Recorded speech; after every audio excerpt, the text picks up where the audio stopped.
Ser un funcionario electoral es amar la democracia. Ser transparente. Defender el voto de la ciudadanía. Es llevar una camiseta donde la ideología o la doctrina se quedó afuera y se crea una especie de vínculo entre nosotros y la casa de la democracia. Más allá de un sueldo, más allá de una denominación, es el compromiso con la democracia, con el país. Los que manejaban los centros de cómputo eran gente con mucha experiencia. Y obviamente que como son organismos políticos, que han estado políticos ahí, provienen de diferentes partidos, pero cuando ya están dentro del organismo, se institucionalizan y hacen su trabajo de la mejor forma. ¿Y qué es lo que puede hacer alguien que llega nuevo al Consejo Nacional Electoral? Utilizar esas personas, utilizar la experiencia que ellos tienen. No han estado exentos de problemas las administraciones de los procesos electorales por el ingrediente político que ha existido. Sin embargo, ha sido una institución que ha sido respetada en estos 42 años de retorno al régimen democrático. Y se pensaba que todo el mundo estaba de brazos cruzados en el CNE esperando las decisiones políticas, pero no había sido así. Estaba todo funcionando y listo para que cuando los políticos se pongan de acuerdo, ellos seguir avanzando. Y avanzaron muy bien. Entonces ahí vemos el resultado de una experiencia institucional que es bien aprovechada.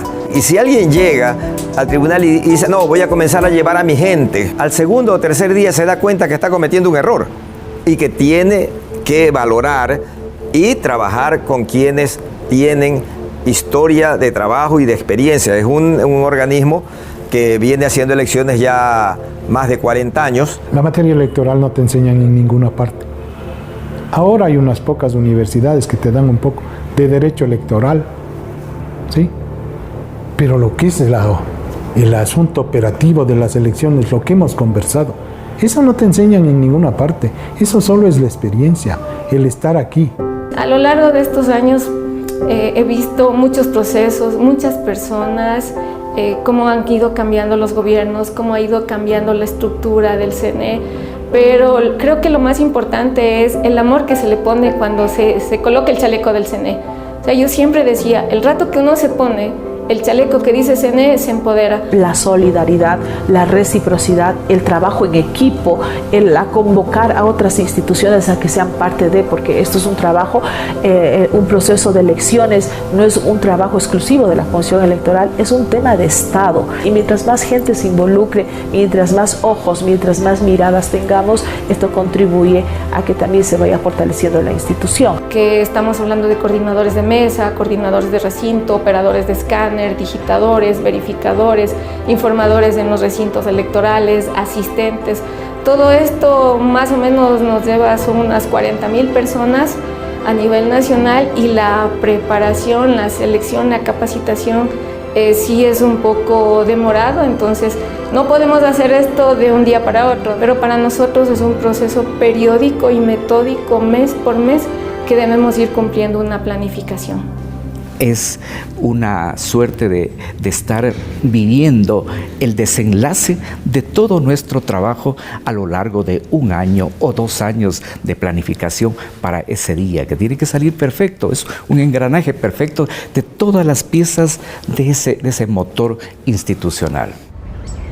En el oriente tenemos zonas tan alejadas que los paquetes electorales distribuimos con helicópteros, también se distribuye a través de lanchas.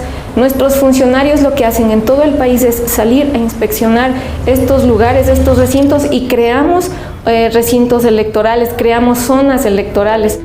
La riqueza de la democracia está en aprovechar y no ver como un obstáculo la diversidad de pensamiento, la diversidad de ideología, y buscar esos puntos de encuentro. Los de desencuentro lo tratamos luego, pero ahora todos, izquierda, derecha, centro izquierda, centro derecha, o cualquiera como que se llame o como se identifiquen, todos queremos que una sociedad más incluyente, equitativa, eso es parte de la democracia. Y en eso hay que estar claros.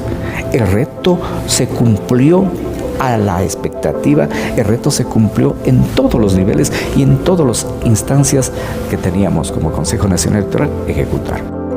de que no solo las elecciones es la democracia, sino todos los elementos que contribuyen a aquello, la existencia de los partidos políticos, la participación cívica también de las organizaciones sociales. Entonces yo creo que la función electoral es un pilar fundamental que es parte de un Estado, una estructura del Estado que es la que operativiza para hacer el ejercicio, el uso de nuestros derechos e ir fortaleciendo la democracia en el país.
Largo ha sido el camino para instaurar una función electoral independiente en el Ecuador.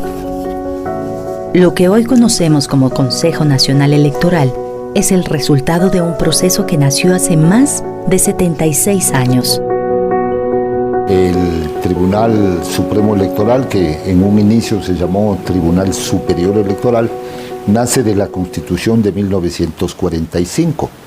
Igual en la Constituyente de 1946 le cambiaron el nombre a Tribunal Supremo Electoral, que estuvo vigente con los intervalos, primero de la Junta Militar de Gobierno y segundo de la dictadura del Triunvirato Militar y de Guillermo Rodríguez Lara. Volvió a su vigencia en el año 1979 con la vigencia de la nueva Constitución.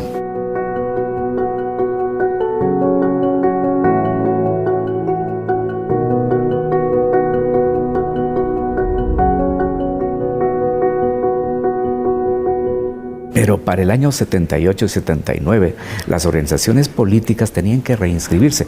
Luego de la dictadura que vivió el país, para poder participar nuevamente, tenían 1 millón de sucres como financiamiento del Estado. Fue así como nació la Ley de Partidos Políticos. En 1979 se crearon los tribunales electorales en provincias, encaminados a fortalecer el proceso democrático. Realmente nace de la tercera Comisión de Reestructuración Jurídica del Estado, que estaba presidida integrada por, entre otras personas, por Osvaldo Hurtado Larrea, por Jaime Roldós Aguilera. Ellos hacen la configuración de la nueva ley de elecciones y la ley de partidos, que entró en vigor en el año 1978. Allí comienza un proceso de adaptación del Ecuador a estos procesos democráticos. Yo diría que con ciertos avances que se han dado progresivamente. Más adelante fue la Constitución en 1998 la que dotó al Tribunal Supremo Electoral de autonomía administrativa y económica.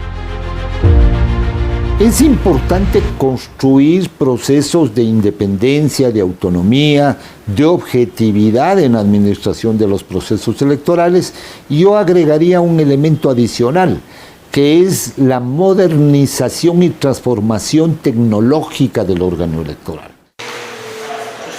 Antes, primero, las urnas eran de metal. Esas urnas eran muy pesadas, ¿sí? Y claro, nosotros nos preparábamos un año arreglando las urnas del proceso electoral anterior. Les pintábamos, les arreglábamos, a veces se rompían las armillas donde iban los candados. Abrían la urna y sacaban el material. El fondo de la urna se rompía. Cuando yo inicié no se escaneaban las actas de escrutinio, sino que las actas físicamente se cogían las actas, los digitadores y transcribían.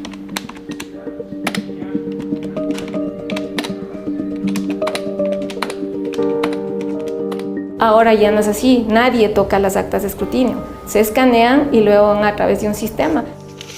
Existían papeletas inmensas, las llamadas sábanas, donde se inscribían partidos políticos, movimientos independientes y también candidatos principales y suplentes constaban en la papeleta electoral y por lo tanto las papeletas eran muy extensas. A partir ya del 93 se empieza a incrementar lo que es la tecnología, el sistema de cómputo y se empieza a hacer el registro a través de plataformas de bases de datos. Obviamente para ese tiempo eran robustas, pero eso era más que suficiente para poder transparentar todo el proceso electoral, no como ahora. Tenemos un control de calidad, tenemos una doble digitación, tenemos un análisis de un sistema inteligente de caracteres. Hoy los procesos electorales deben ser administrados en base a unas grandes plataformas informáticas con nuevas tecnologías de información, con tecnologías disruptivas que hagan todos los procesos en forma permanente. Han habido muchas evoluciones, las formas de adjudicar escaños, las formas de cómo se asigna un escaño o cómo se entrega el poder político a los ciudadanos que participan en calidad de candidatos. Ha habido muchos cambios que son positivos para el sistema democrático y político del país. En 1998 se cambia el sistema de nominación y representación. Se hace una representación directa de las organizaciones políticas. El último Tribunal Supremo Electoral fue el que yo presidí. Nosotros fuimos electos en el 2006 por el entonces Congreso Nacional, ¿no es cierto? Fuimos 7 individuos representantes de cada uno de los partidos políticos más votados. En el 2007 se posesionó Correa. Lo segundo que hizo fue enviar un decreto a donde nosotros, al Tribunal Supremo Electoral, para que convoquemos una consulta. Y convocamos a la Asamblea Constituyente. Todos somos Ecuador. Este 30 de septiembre ven a votar. Tribunal Supremo Electoral. Con la nueva Constitución del 2008, el Tribunal Supremo Electoral desapareció y en su lugar se crearon el Consejo Nacional Electoral, que ejerce y administra los procesos electorales, y el Tribunal Contencioso Electoral. No es conveniente que un solo estamento se encargue del diseño electoral y de la justicia electoral. No es conveniente que quien hace las cosas sea juez y parte. El salto de designar a los vocales a través de la mayoría legislativa por la de llamar a concurso de méritos y oposición es enorme y marca un antes y un después dentro del proceso democrático ecuatoriano. Proceso que en los últimos años ha avanzado a pasos agigantados.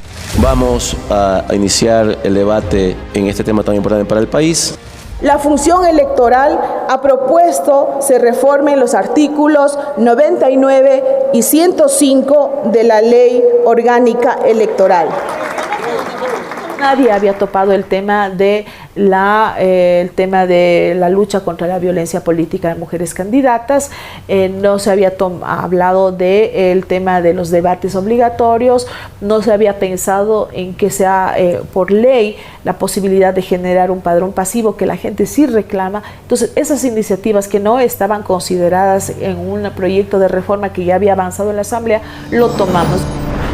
Así, en diciembre de 2019, se aprobaron las reformas al Código de la Democracia, una herramienta fundamental para transparentar el proceso electoral.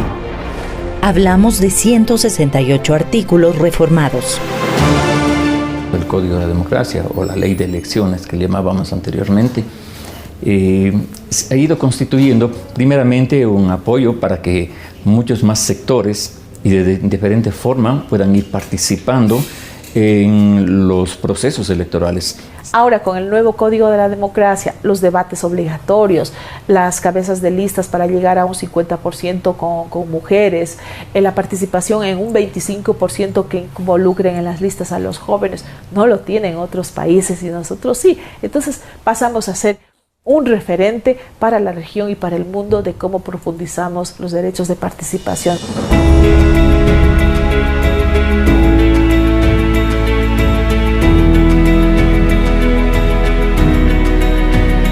Hoy, finalmente, el Ecuador puede decir con orgullo que ha cumplido con el derecho soberano de contar con elecciones libres, democráticas, inclusivas, honestas y transparentes.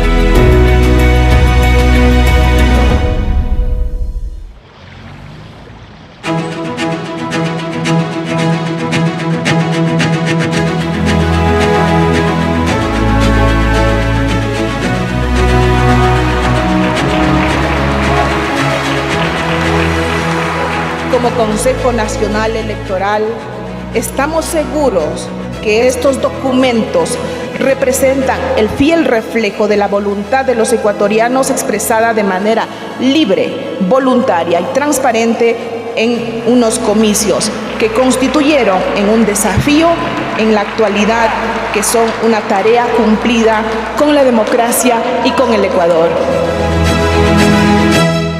El momento que estamos ya entregando las credenciales, decimos, ahí está todo nuestro trabajo implementado durante mucho tiempo, con muchas malas noches y con mucho trabajo, no solo personal, sino en conjunto con todos los compañeros.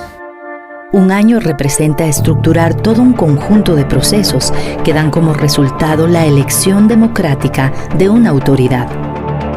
Durante este periodo electoral, el Consejo Nacional Electoral elabora un cronograma para las diferentes fases, las etapas preelectoral, la etapa electoral propiamente dicha y la etapa postelectoral.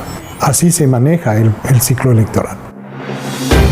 La primera fase dura un año, tiempo durante el cual, entre otras cosas, se aprueban los planes operativos, el presupuesto ordinario y el electoral, el cierre del registro y la inscripción de las organizaciones políticas. Luego viene ya la etapa electoral propiamente, que es aquella que empieza con la convocatoria de elecciones. Convocamos a las ciudadanas y ciudadanos habilitados para ejercer su derecho al sufragio en el referéndum y consulta popular para este domingo 4 de febrero del 2018. Y se inicia la etapa electoral.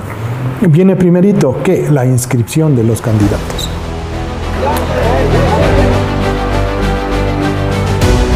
Esta es una etapa que implica un despliegue logístico y humano de grandes dimensiones, pues requiere, de entre otros elementos, la designación de los miembros de las juntas receptoras del voto y su respectiva capacitación, la organización de la logística para el día de las elecciones, el armado y envío de los paquetes electorales y todo lo que representa el orden, la seguridad del día de las votaciones.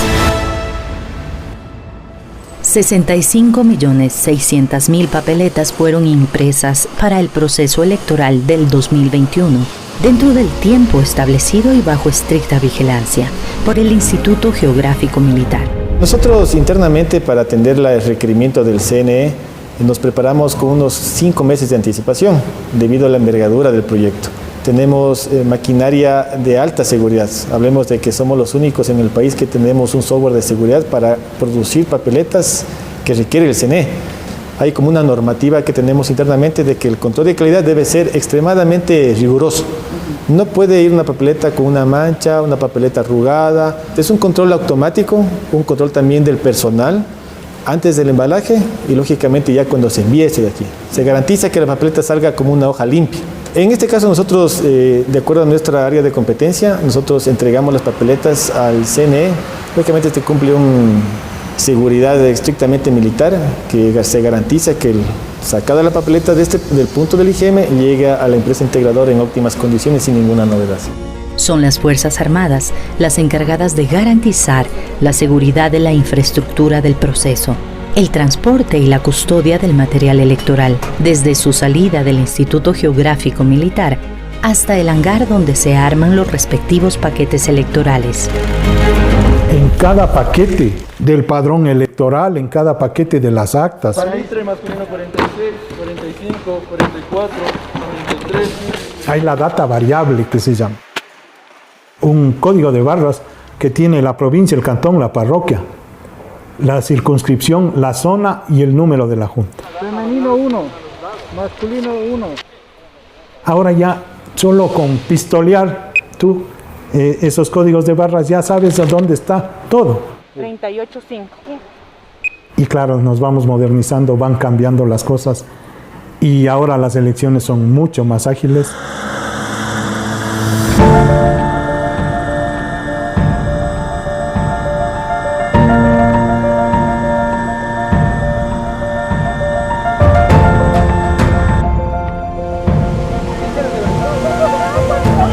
Cuando todo está debidamente clasificado y organizado, las Fuerzas Armadas trasladan los kits a cada rincón del Ecuador.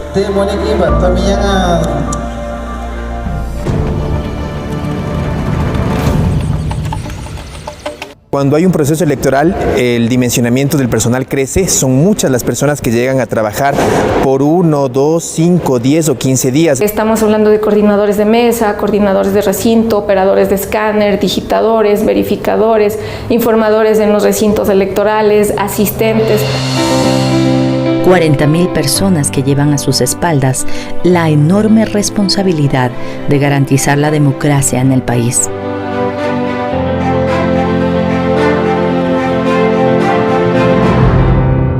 Para nosotros, el organismo más importante de las elecciones son las juntas receptoras. Nosotros nos podemos haber preparado un año entero. Pudimos haber hecho una preparación maravillosa de las elecciones. Pero si el día de las elecciones te fallaron las juntas, te falló las elecciones.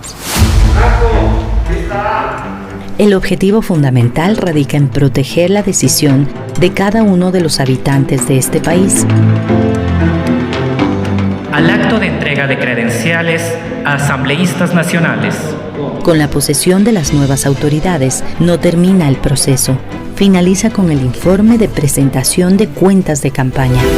Nosotros trabajamos un año completo para hacer la votación en un solo día. La función electoral tiene un capital invalorable, que son sus funcionarios antiguos. Ellos han sostenido en buena parte esta función electoral. Y el verdadero aporte es la experticia que tiene cada uno de los funcionarios. Aquí han habido muchos aportes desde las diferentes áreas que han fortalecido y han perfeccionado nuestro sistema electoral ecuatoriano. Lastimosamente, muy pocas ocasiones se reconoce el mérito a la labor electoral, a la labor del funcionario electoral. Tenemos un personal muy pequeño, lamentablemente, con una experiencia que va acumulando durante años, 15 hasta 20, 25 años, que son nuestros pilares en la organización de las elecciones. Pero ahora hay que construir una carrera electoral en base no solo a méritos, sino a competencias y a capacidades, teniendo la oportunidad también de que jóvenes y mujeres ingresen a la función electoral nuevos, justamente en un proceso de formación. El CNE se vuelve en el espejo de la nación en la que vivimos, el país en el que estamos es un espacio diverso y el CNE se convierte en eso, ¿no? En ese espacio dinámico donde varias voces pueden confluir y nutrirse unas a otras. Por ejemplo, en mi caso, puedo aportar desde una perspectiva de género, desde una perspectiva de mi comunidad étnica, joven, y desde las áreas de expertise que yo puedo traer acá, pero también aprender, ¿no?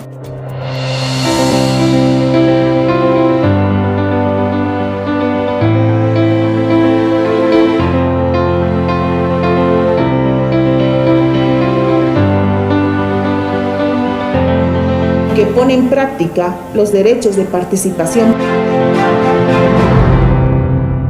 El poder dar las facilidades a los ciudadanos con discapacidad para que puedan tener esa votación prioritaria. el voto de Ciudadanos en Casa. Nació como iniciativa de esta dirección, de un compañero nuestro que fue posicionándose ese proyecto, y ahora han adoptado como buenas prácticas electorales a nivel regional algunos países. Las personas con discapacidad, cuya discapacidad es mayor al 75% de acuerdo a su carnet del CONADIS, y mayores de 50 años, visitamos sus hogares, les tomamos la votación acá. La mesa preferencial es un mecanismo de auxilio para personas con discapacidad que debe ser un referente para la celebración de elecciones en otros países. Lo propio el voto en casa, el voto penitenciario. Para recibir su voto como Consejo Nacional Electoral, hemos instalado 70 juntas receptoras en los centros penitenciarios, distribuidos en 20 provincias en todo el país. Debemos sentirnos orgullosos porque somos uno de los pocos países que tenemos el derecho de que los ciudadanos que están sin sentencia ejecutoriada pueden ejercer su derecho al voto, porque la institución va a darles ese servicio a estos recintos donde se encuentran ellos, ¿no es cierto?, privados de su libertad. Creo que se respira inclusión, creo que se respira participación, y eso es importante.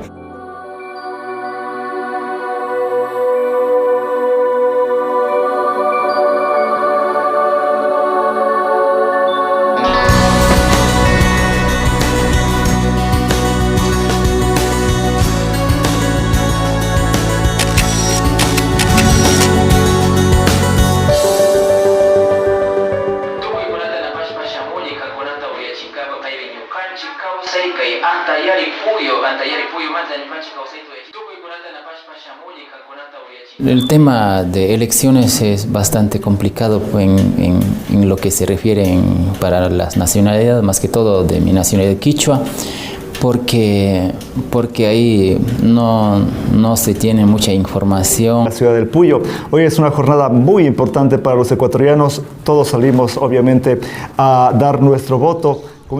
Cuando pensamos en inclusión, pensamos en brindar la información necesaria para que cada ciudadano y ciudadana de la nación puedan elegir su mejor opción.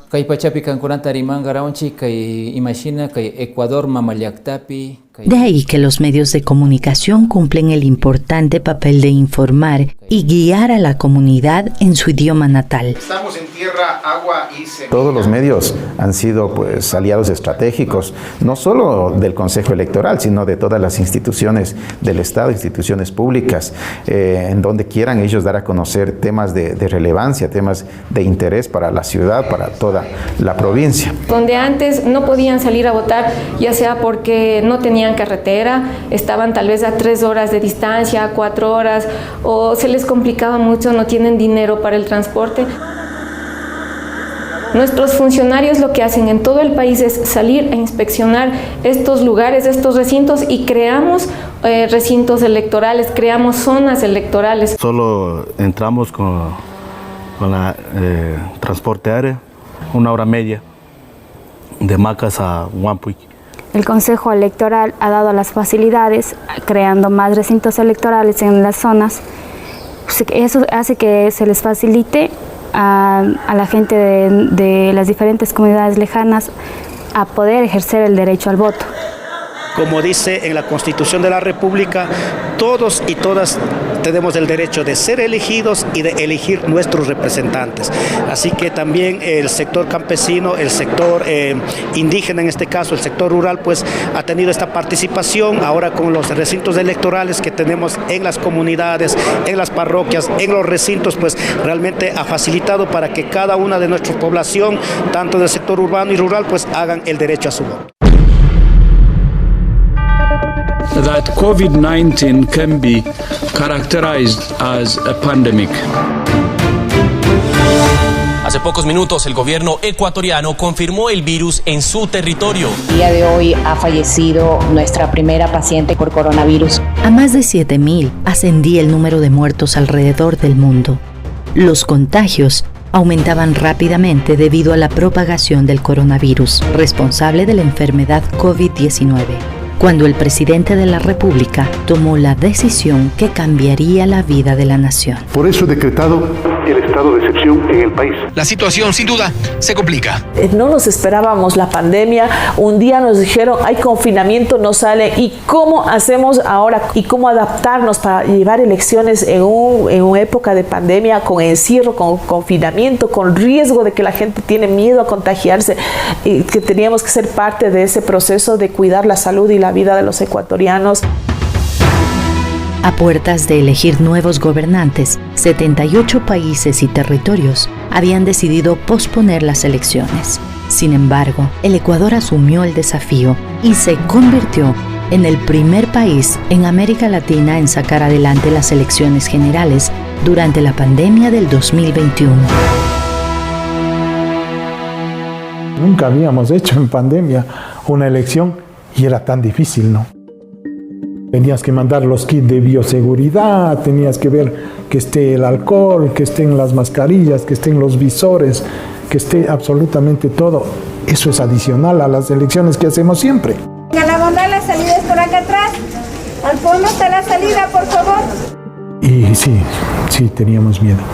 Pero la adrenalina era eso, ¿no? O sea, nosotros, nuestra mayor vacuna era la adrenalina de las elecciones.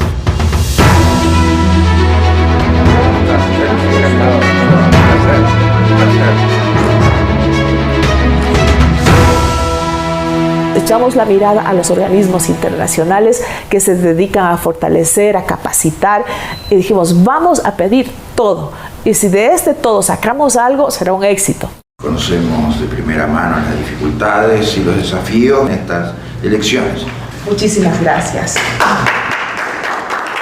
Armamos nuestra lista de pedidos y de nuestras necesidades y emprendimos la búsqueda y a golpear puertas.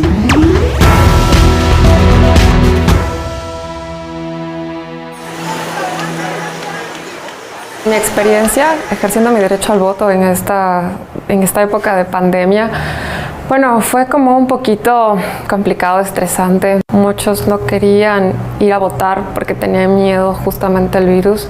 Cuando yo fui a votar, estuvo todo bastante tranquilo, no había mucha gente. En estas jornadas, el Ecuador estuvo bajo la mira del mundo. Más de 2.500 observadores nacionales y cerca de 300 organismos internacionales acompañaron el proceso electoral. Felicitar al Consejo Nacional Electoral en lo que fue la organización electoral, todo lo que fue las medidas de bioseguridad, todo el tema que tiene que ver con el manejo de la pandemia. Yo creo que es ejemplo también para muchos países del continente. Estamos en una situación sui generis, la pandemia. Ustedes han celebrado 2 elecciones en pandemia. Hay muchas cosas por aprender de esa experiencia de ustedes y que sería bueno que se transmitieran también a otros consejos nacionales o tribunales electorales de América Latina. Nosotros como misión de observación hemos recibido todo el acompañamiento, toda la apertura de información y vemos con buenos ojos la preparación del país hacia un proceso electoral como corresponde.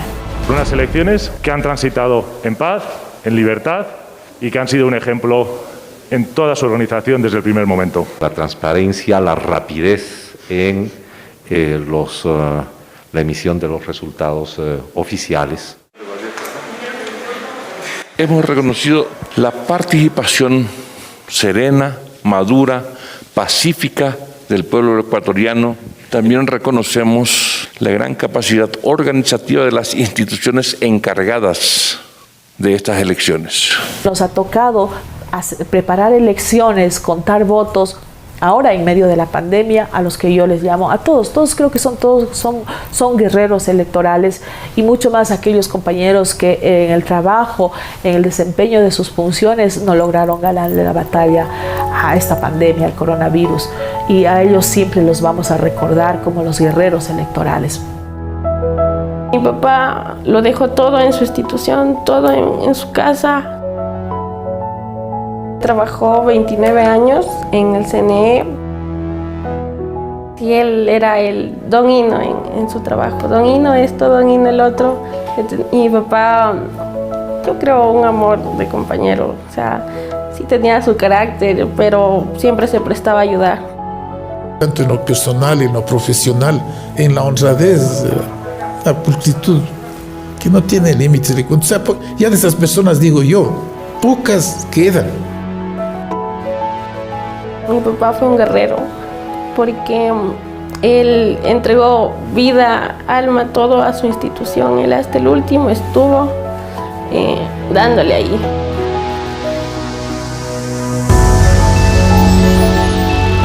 Guerreros y guerreras electorales que se quedaron en el camino para abrir el paso, para inspirar el esfuerzo y la tenacidad.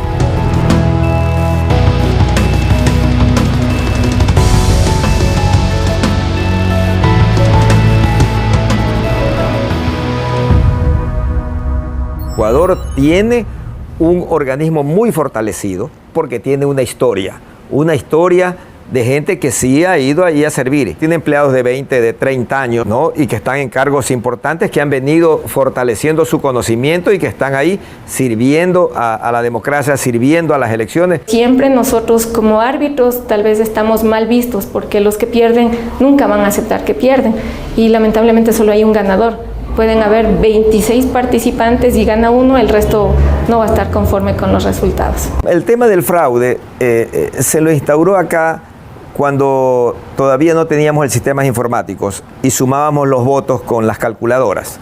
Entonces ahí sí, la voluntad del elector a veces terminaba siendo el que manejaba la calculadora. Pero hoy ya no es así. Hoy usted mete al sistema y el sistema es auditable. En el sistema nunca ha habido un apagón. El sistema siempre ha estado fluyendo. Lo que ha habido es saturación en las páginas web. The trust is not in the electronics. I mean, the electronics will do what human beings do, right? The transparency comes from the oversight. The fact that I can go in to that computing center and watch the digitadores. La autoridad electoral debe estar desde pequeña edad hasta la vejez, educando en democracia. Debe estar en las escuelas, en los colegios, en las universidades. Debe estar habitualmente trabajando, viviendo, respirando, comiendo y durmiendo democracia. No puede haber un Estado sin una función electoral porque creo que es uno de los pilares fundamentales para operativizar estas formas de participación política y ir fortaleciendo la democracia, sabiendo de que no solo las elecciones es la democracia, sino todos los elementos que contribuyen a aquello, la existencia de los partidos políticos, la participación cívica también de las organizaciones sociales. Entonces yo creo que la función electoral es un pilar fundamental que es parte de un Estado, una estructura del Estado que es la que operativiza para hacer el ejercicio, uso de nuestros derechos e ir fortaleciendo la democracia en el país. Somos el resultado de nuestra historia. El Ecuador tiene raíces democráticas que con el paso del tiempo han sabido alimentar, construir, deconstruir, pulir. La defensa de nuestra democracia forma parte del patrimonio que será entregado a las generaciones que vendrán como herramienta de superación, respeto y dignidad.